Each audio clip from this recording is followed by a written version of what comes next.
નમસ્કાર, હું દીક્ષિતા પટેલ. નર્મદા સમાચારમાં આપનું સ્વાગત છે. સૌપ્રથમ જોઈએ આજના મુખ્ય નર્મદા સમાચાર. ઝઘડિયા વન વિભાગની ગંભીર બેદરકારી, પાંજરે પુરાયેલો દીપડો ભાગી છૂટ્યો.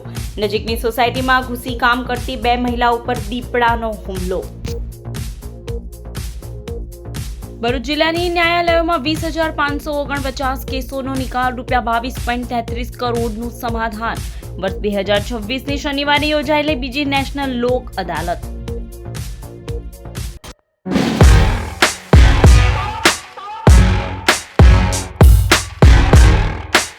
ભરૂચ જિલ્લાના ઝઘડિયા વન વિભાગની ગંભીર બેદરકારી સામે આવી છે. પાંજરામાં પુરાયેલો દીપડો અચાનક ભાગી છૂટતા સમગ્ર વિસ્તારમાં અફરાતફરી મચી ગઈ હતી. ઝઘડિયા તાલુકાના ઉમલ્લા વિસ્તારમાંથી વહેલી સવારે એક દીપડાને રેસ્ક્યુ કરીને ઝઘડિયા વન વિભાગની કચેરી ખાતે લાવવામાં આવ્યો હતો.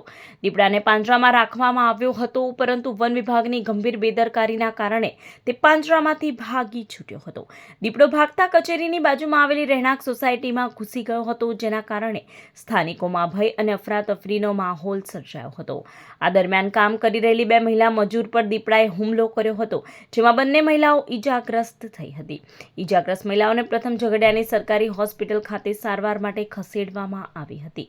ત્યારબાદ વધુ સારવાર માટે ભરૂચ સિવિલ હોસ્પિટલમાં રિફર કરવામાં આવી હતી, જ્યાં પ્રાથમિક સારવાર બાદ બંને મહિલાઓને રજા આપવામાં આવી હતી. દીપડો ભાગી છૂટવાની ઘટનાના પગલે વન વિભાગ દોડતું થયું હતું. દીપડાને ઝડપી પાડવા માટે ઝઘડિયા વન વિભાગની ટીમોએ કચેરીની આસપાસ વિસ્તારો, સોસાયટીઓ અને નજીકના વિસ્તારમાં સર્ચ ઓપરેશન હાથ ધર્યું છે. મારું નામ રાળેભાઈ દુલિયાભાઈ મેડા ખંગેલા. હું દાહોદ જિલ્લાનો વતની છું, ખંગેલા ગામનો. અને ભરૂચના ઝઘડિયા તાલુકામાં અમે એક જંતર પ્લાસ્ટરનું કામ કરવા આવેલા હતા. તેમાં એક દીપડાએ આવી અને 2 બહેનો પર હુમલો કરેલ છે. મારે અંદરમાં 2 બહેનો કામ કરતેલી, એટલે 2 બહેનો પર હુમલો કરેલ છે. તે અત્યારે ભરૂચના સિવિલ હોસ્પિટલમાં એડમિટ કરવામાં આવેલ છે. ભરૂચ જિલ્લાની ન્યાયાલયોમાં 20,549 કેસોના કાયમી નિકાલ થકી 22.23 કરોડનું સમાધાન થયું હતું. નાલસા દ્વારા આદેશિત ગુજરાત રાજ્ય કાનૂની સેવા સત્તામંડળના માર્ગદર્શન હેઠળ શનિવારે ભરૂચ જિલ્લા ન્યાયાલયોમાં 2026ની બીજી રાષ્ટ્રીય લોક અદાલત યોજાઈ હતી. ભરૂચ જિલ્લામાં યોજાયેલ લોક અદાલતમાં જુદા જુદા પ્રકારના 6,191 પેન્ડિંગ કેસો, પ્રી લિટિગેશનના 887 કેસો તેમજ ટ્રાફિકી ચલણના 13,471 કેસો મૂકવામાં આવ્યા હતા. કુલ 20,549 કેસોનો કાયમી નિકાલ સાથે ₹22.33 કરોડનું સમાધાન થયું હતું. છેલ્લા 10 વર્ષ કરતાં વધુ સમયથી પડતર 3 કેસોનો પણ સમાધાનથી નિકાલ થયો હતો. લોક અદાલતને સફળ બનાવનાર તમામ ન્યાયાધીશ, કર્મચારીઓ, વકીલો, પેરાલીગલ વોલેન્ટિયર્સ તેમજ પક્ષકારોનો જિલ્લા કાનૂની સેવા સત્તામંડળના ચેરમેન R.K. દેસાઈ, પૂર્ણકાલીન સચિવ અને DLSA ટીમે આભાર વ્યક્ત કર્યો હતો. આ લોક અદાલતમાં અકસ્માત વળતર, cheque return, family dispute, traffic ચલણ જેવા પેન્ડિંગ કેસો તેમજ પ્રી લિટિગેશન કેસોનો પણ પક્ષકારો વચ્ચે પરસ્પર સંમતિથી કાયમી નિકાલ લવાયો હતો. ભરૂચ જિલ્લામાં જુદા જુદા પ્રકારના કુલે 6,191 પેન્ડિંગ કેસોનો નિકાલ થયો છે. પ્રી લિટિગેશનના 887 કેસોનો નિકાલ થયો છે અને ઈ ચલણના 13,471 કેસો, એમ કુલ્લે 20,549 કેસોનો આ લોક અદાલતમાં કાયમી નિકાલ થયો છે, જેમાં સમાધાનથી સફળ નિકાલ થતાં ₹22,33,43,435 રકમનું સમાધાન થયું છે. વિશ્વ હિન્દુ પરિષદના અધ્યક્ષ આલોક કુમારે ભરૂચમાં સોમદાસ બાપુના આશ્રમ ખાતે સંતો મહંતો સાથે બેઠક કરી સામાજિક મુદ્દે ચર્ચા વિચારણા કરી હતી. ભરૂચના રજનીગંધા સોસાયટી સ્થિત સોમદાસ બાપુના આશ્રમે વિશ્વ હિન્દુ પરિષદના આંતરરાષ્ટ્રીય અધ્યક્ષ આલોક કુમારે મુલાકાત લીધી હતી. તેમણે સોમદાસ બાપુ સહિત સંતો મહંતોના દર્શન કરી આશીર્વાદ મેળવ્યા હતા. આલોક કુમાર હાલ દક્ષિણ ગુજરાતના 5 દિવસના પ્રવાસે છે. સંત દર્શન યાત્રા અંતર્ગત તેઓ વિવિધ સંતો મહંતો સાથે મુલાકાત કરી રહ્યા છે. ભરૂચની મુલાકાત દરમિયાન તેમણે દેશ અને ખાસ કરીને ગુજરાતમાં વધી રહેલા ડ્રગ્સના પ્રદૂષણ અંગે ચિંતા વ્યક્ત કરી હતી. તેમણે જણાવ્યું હતું કે ડ્રગ્સનું વધતું જતું દૂષણ સમાજ અને ખાસ કરીને યુવા પેઢી માટે ગંભીર પડકાર બની રહ્યું છે. આ સમસ્યા સામે જનજાગૃતિ લાવવા અને સમાજને સંગઠિત કરવા માટે વિશ્વ હિન્દુ પરિષદ દ્વારા ડ્રગ્સ વિરોધી અભિયાન ચલાવવામાં આવશે. આ પ્રસંગે વિશ્વ હિન્દુ પરિષદના અજય વ્યાસ, નીરલ પટેલ તેમજ સામાજિક આગેવાન ધનજી પરમાર સહિતના આગેવાનો ઉપસ્થિત રહ્યા હતા. मैं यहाँ आने के लिए बहुत उत्सुक था और मैं इसलिए उत्सुक था कि इस बार हरिद्वार में जो मार्गदर्शक मंडल की बैठक हुई उसमें देश के सामने जो सबसे बड़ी चुनौतियां हैं उसमें शराब और ड्रग्स ये चुनौती है। मैंने अखबारों में पढ़ा कि गुजरात की बंदरगाहों पर भी बड़ी मात्रा में ड्रग्स आती है, तो संतों ने संकल्प किया कि इसके विरोध में अभियान करेंगे, लोगों को निर्व्यसनी बनाएंगे। ભુજના આંબેડકર હોલ ખાતે બામસેફ ઇન્સાફ તથા ભારત રાષ્ટ્ર મહિલા ગૃહ ઉદ્યોગના સંયુક્ત ઉપક્રમે જરૂરિયાતમંદ વિદ્યાર્થીઓ માટે શિક્ષણની પરબ કાર્યક્રમ યોજાયો હતો। બામસેફ ઇન્સાફ તથા ભારત રાષ્ટ્ર મહિલા ગૃહ ઉદ્યોગના સંયુક્ત ઉપક્રમે જરૂરિયાતમંદ વિદ્યાર્થીઓ શિક્ષણથી વંચિત ન રહે તે હેતુથી શિક્ષણની પરબ કાર્યક્રમનું આયોજન કરવામાં આવ્યું હતું। કાર્યક્રમ દરમિયાન વિદ્યાર્થીઓને શિક્ષણ સામગ્રીનું વિતરણ કરવામાં આવ્યું।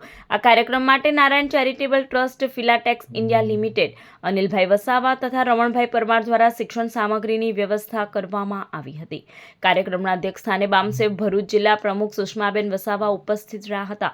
પ્રમુખ મહેમાનો તરીકે નારાયણ ચેરિટેબલ ટ્રસ્ટના ચેરમેન હેમંતભાઈ પ્રજાપતિ, નારાયણ વિદ્યાલયના ડોક્ટર બીજી પ્રજાપતિ, ફિલાટેક્સ ઇન્ડિયા લિમિટેડના રાજેશ કુમાર શર્મા, ઇન્સાફ ગુજરાતના પ્રમુખ જીવરાજ મકવાણા, મહાસચિવ વિનયભાઈ સોલંકી, ઇન્સાફ ભરૂચના પ્રમુખ અશોક મકવાણા સહિતના આગેવાનો ઉપસ્થિત રહ્યા હતા। એટલે એ નાની ઉંમરમાં એને વિચારોના બીજ પડવા જોઈએ। સપનાઓ વાવો અને સપનાઓની ખેતી કરો, જ્ઞાનનો મબલક પાક ઉતારો।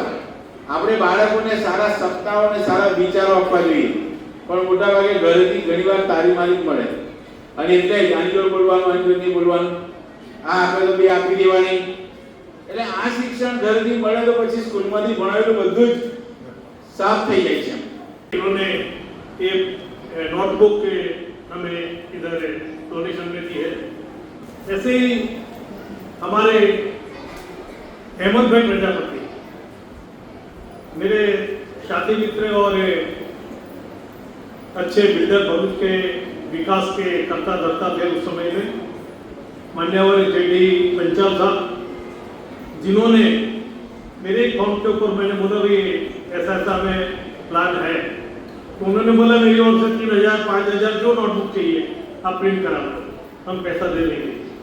અંકલેશ્વર કોવેસ્ટ્રો ઇન્ડિયા ખાતે ઓફ સાઇટ મોક ડ્રીલ યોજાઈ વિવિધ વિભાગના કર્મચારીઓ જોડાયા। અંકલેશ્વર અને હાસોડ તાલુકા લોકલ ક્રાઇસિસ ગ્રુપ દ્વારા જેડીસી સ્થિત કોવેસ્ટ્રો ઇન્ડિયા પ્રાઇવેટ લિમિટેડ ખાતે ઓફ સાઇટ મોક ડ્રીલનું સફળ આયોજન કરવામાં આવ્યું હતું। મોક ડ્રીલ દરમિયાન સોલ્વન્ટ નેપ્થાર સ્ટોરેજ ટેન્કમાં આગ લાગવાની અને 2 શ્રમયોગીઓ ગંભીર રીતે ઇજાગ્રસ્ત થયાની કલ્પિત પરિસ્થિતિ ઊભી કરવામાં આવી હતી। શરૂઆતમાં કંપનીની ઇન હાઉસ ફાયર ફાઇટિંગ અને વોટર સ્પ્રિંકલર સિસ્ટમ દ્વારા આગ કાબૂમાં લાવવાનો પ્રયાસ કરાયો હતો। આગ પર નિયંત્રણ ન આવતા અંકલેશ્વર જેડીસીના ડીપીએમસી ફાયર ટેન્ડરો તેમજ નજીકના ઉદ્યોગોની મ્યુચ્યુઅલ એઇડ હેઠળ ફાયર ટીમોને તાત્કાલિક બોલાવવામાં આવી હતી। સ્થાનિક પોલીસ, વોર્ડન સેવા, ફર્સ્ટ એડ, હાઉસ ફાયર અને રેસ્ક્યુ ટીમોએ સ્થળ પર પહોંચી રાહત અને બચાવ કામગીરી હાથ ધરી હતી। ઇજાગ્રસ્ત 2 શ્રમયોગીઓને પ્રાથમિક સારવાર આપ્યા બાદ 108 એમ્બ્યુલન્સ મારફતે Patel multi speciality hospital Ankleshwar તથા ભરૂચ સિવિલ હોસ્પિટલ ખાતે ખસેડવામાં આવ્યા હતા। મોક ડ્રીલ દરમિયાન અંકલેશ્વર પ્રાંત અધિકારી યુએન જાડેજા, મામલતદાર, લોકલ ક્રાઇસિસ ગ્રુપના અધિકારીઓ તેમજ કંપનીના અધિકારીઓ અને કર્મચારીઓ ઉપસ્થિત રહ્યા હતા। અંકલેશ્વરના સુરવાડી બ્રિજ ઉપર વરસાદ બાદ હવે રસ્તા ઉપર રેતીના સામ્રાજ્યથી અકસ્માતનો ખતરો। અંકલેશ્વરના ટી બ્રિજ પર હાલમાં જ ગાબડું પડવા સાથે સળિયા બહાર દેખાવાની ઘટના સામે આવી હતી, જેમાં બ્રિજની કામગીરીમાં ગુણવત્તા સામે સવાલો ઊભા થયા હતા। હવે સુરવાડી બ્રિજના છેડા પર રસ્તા ઉપર રેતીના પથરાવની સમસ્યા સામે આવી છે। બ્રિજના છેડે માર્ગ પર રેતીને લઈને વરસાદી સિઝનમાં અકસ્માતનો ખતરો તોડાઈ રહ્યો છે। વરસાદ બાદ જ બ્રિજના માર્ગ પર રેતીનું સામ્રાજ્ય જામ્યું હતું। તંત્ર બ્રિજના રસ્તા પરથી રેતી સાફ કરી વાહન ચાલકોને સુરક્ષા પ્રદાન કરે તે જરૂરી બન્યું છે। ભરૂચ જિલ્લા જેલના કેદીઓને તણાવ મુક્ત કરવા સંગીત કાર્યક્રમ યોજાયો। ભરૂચ સબ જેલના કેદીઓના માનસિક તણાવને દૂર કરવા સંકલ્પ ફેડરેશનના સહયોગથી સંગીતમય કાર્યક્રમનું આયોજન કરવામાં આવ્યું હતું।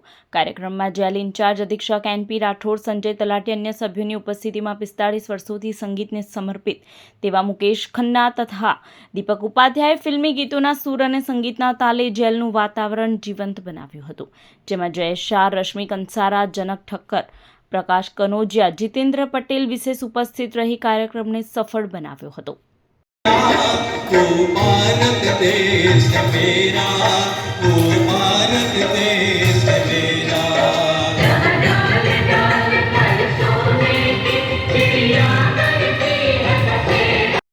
आपस में प्रेम से प्रेमियों, मेरे देश प्रेमियों, आपस में प्रेम करो.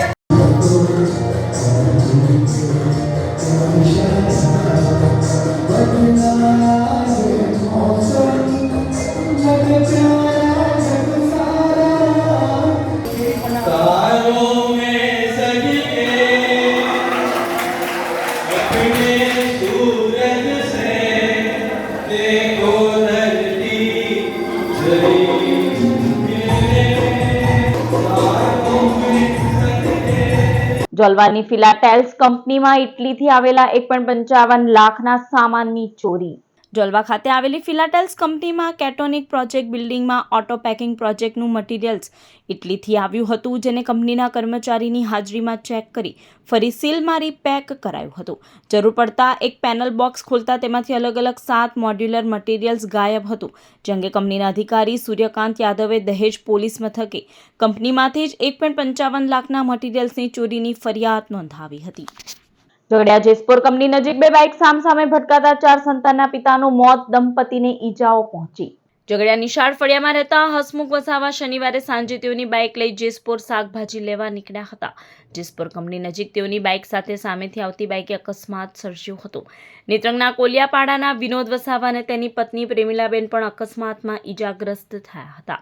ઘટનામાં માથામાં ગંભીર ઈજા થતા 4 સંતાનના પિતા હસમુખભાઈનું સ્થળ પર જ મોત નીપજ્યું હતું. ઝઘડિયા પોલીસે વિનોદ વસાવા સામે અકસ્માત મોતનો ગુનો નોંધી વધુ તપાસ હાથ ધરી હતી.